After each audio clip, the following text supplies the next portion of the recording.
الحمد لله رب العالمين والصلاة والسلام على رسوله الكريم.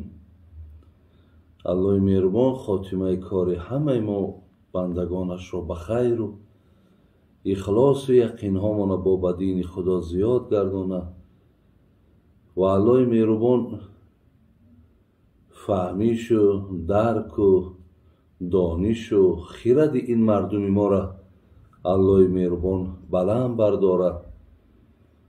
صف آدمانی که دنبال دانشند، دنبال تعلیمند، الله مهربان صف اینها را زیاد بگرداند.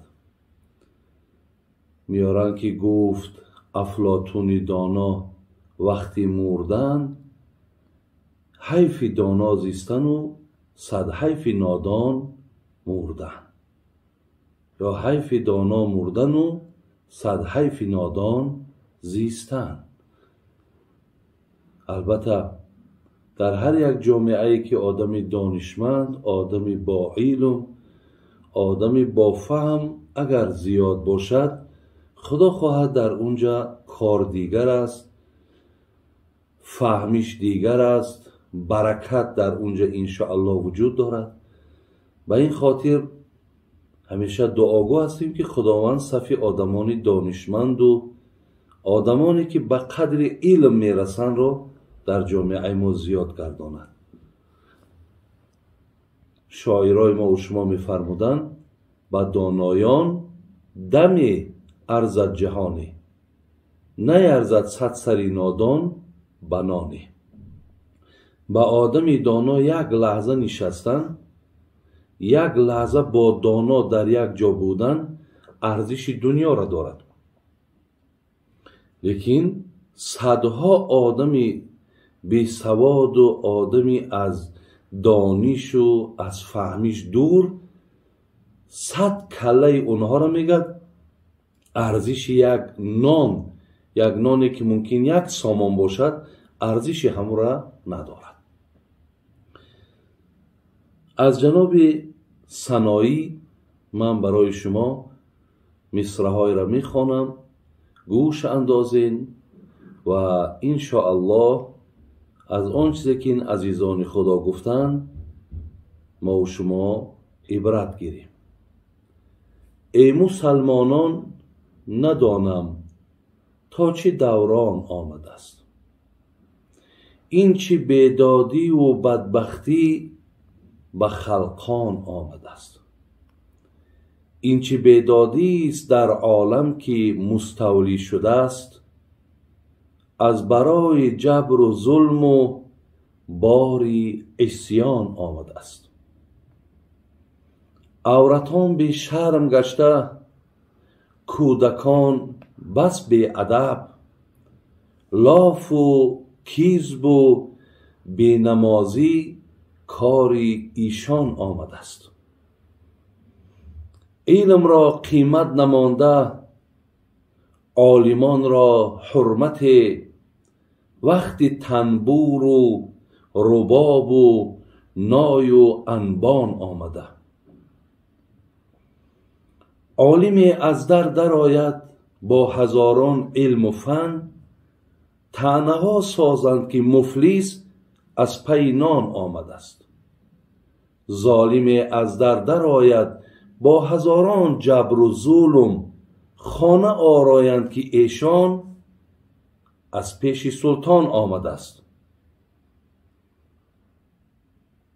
در زمانش نعمت و مرغ کباب آرند پیش، که فلان ابن فلان امروز مهمان آمده است. عالمان را خوار دارند، ظالمان را بس عزیز، لاجرم بر خلق مهنت همچو باران آمده است. تو سنایی را بیامرز ای کریم از فضل خویش، زان که این دنیا برو والله زندان آمده است. برادران عزیز و گرامی، در هر یک دور زمانی که عزیزان خدا زندگی کردن، اونها از دورهای خود، از زمانهای خود البته به البته بالای کاغذ برای ما و شما چیزی می نویسند. زین لحاظ جناب سنایی هم برای ما و شما بسیار یک گوش زدهای خوبی را کرد. آن چیزی را که جناب سنایی گفتن با دور امروزه ما هم که مقایسه کنیم، با امروزه هم برادران عزیز مطابق هست. مقصد جناب محمد سنایی این است که برادران عزیز که حقیقتا حیا که یکی از گوشه ها بگیم یا شعبه از ایمان به شمار می رود. پیامبر میگو الحیا شعبة من الایمان، الحیا كله خیر، الحیا لا یأتی الا بخیر. حیا سر به سر خیر است، حیا برکت است، حیا عزت است. جناب شیخ سعدی میگو حیا باید که دارد آدمی زاد که لعنت بر وجودی به حیا باد. جناب ابو سعید خدری میگفت کان رسول الله صلی الله علیه و سلم اشد حیاء من العذراء فی خدرها. حیای پیامبرمان چنان بلند بود که حتی عروسی که در تگ چادر باشد مثل پیامبر گرامی حیا نداشتند. از این لحاظ جناب سنایی میگد وقتی نظر میکنم در نفرهایی که در عصرشان زندگی دارم، در زمانشان زندگی دارم، چقدر زنها به حیا شدند، چقدر کودک ها را میبینم به ادب شدند، چقدر مردم را میبینم که دروغ میگن، مردم را میبینم که از عبادتی که بسیار مهم است که اون نماز است، مردم را میبینم از نماز خواندن دور هستند. مردم را میبینم که عالم ها را حرمت نمیکنن.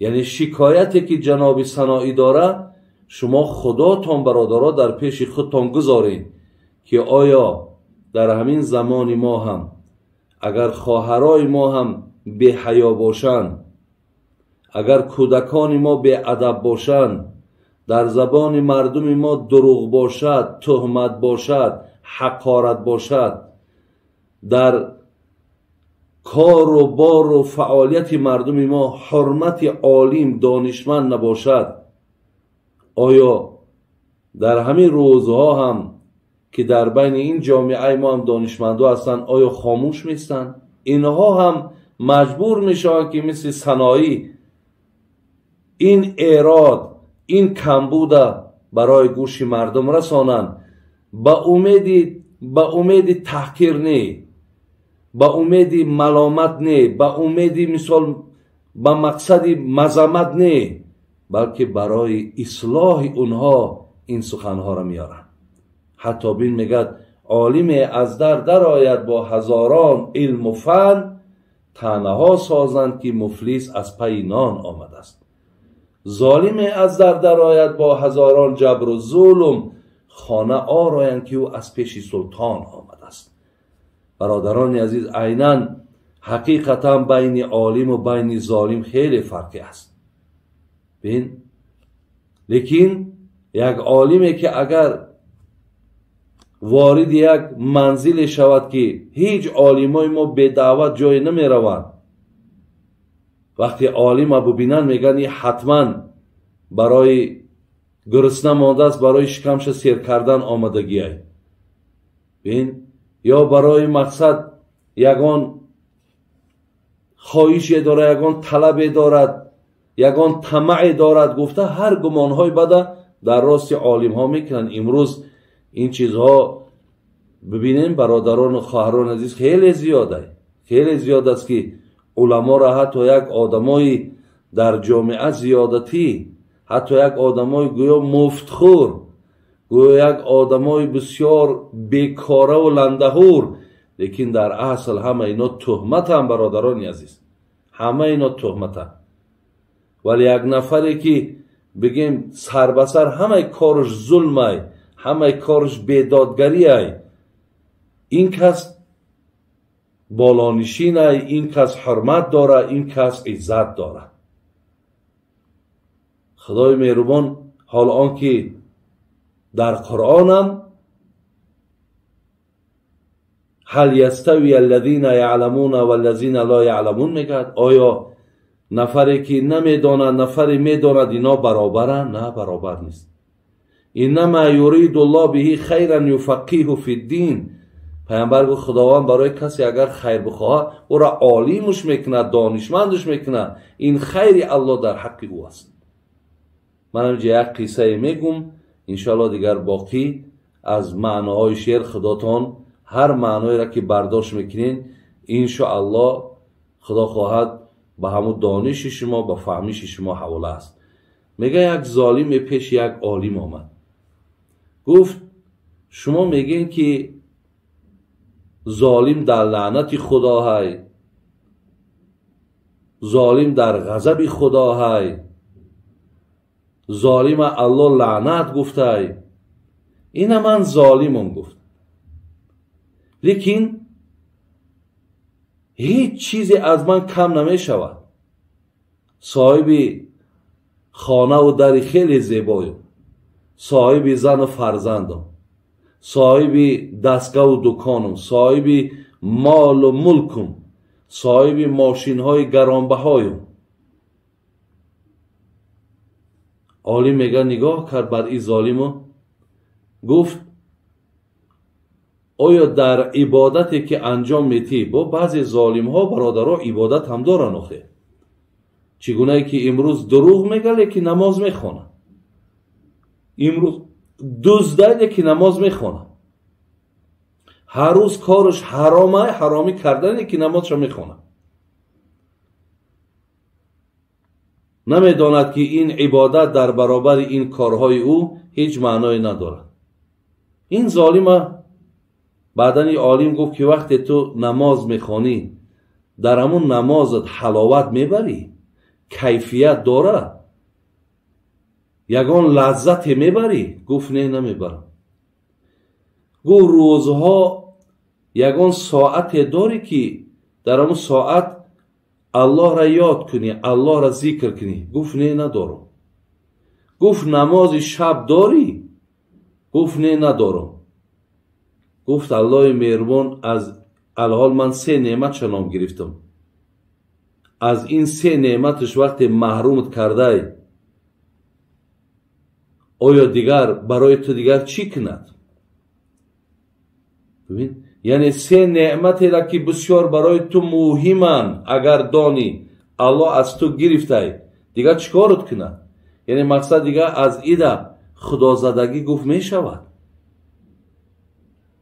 برای این برادران عزیز و گرامی، ما به قدر دانشمندامان، ما به قدر علمامان باید که حتما برسیم، اونها را حرمت کنیم. حرمت کنیم برای فایده جان خودتان میکنین و از اونها مقصد ما استفاده بریم، از علم اونها، از معرفت اونها، از مثال جهانبینی اونها، از عقل و فراست اونها ما باید استفاده بریم. الله مهربان ایمانامون کامل، خاتمامون بخیر کند. سلام علیکم و رحمت الله و برکاته.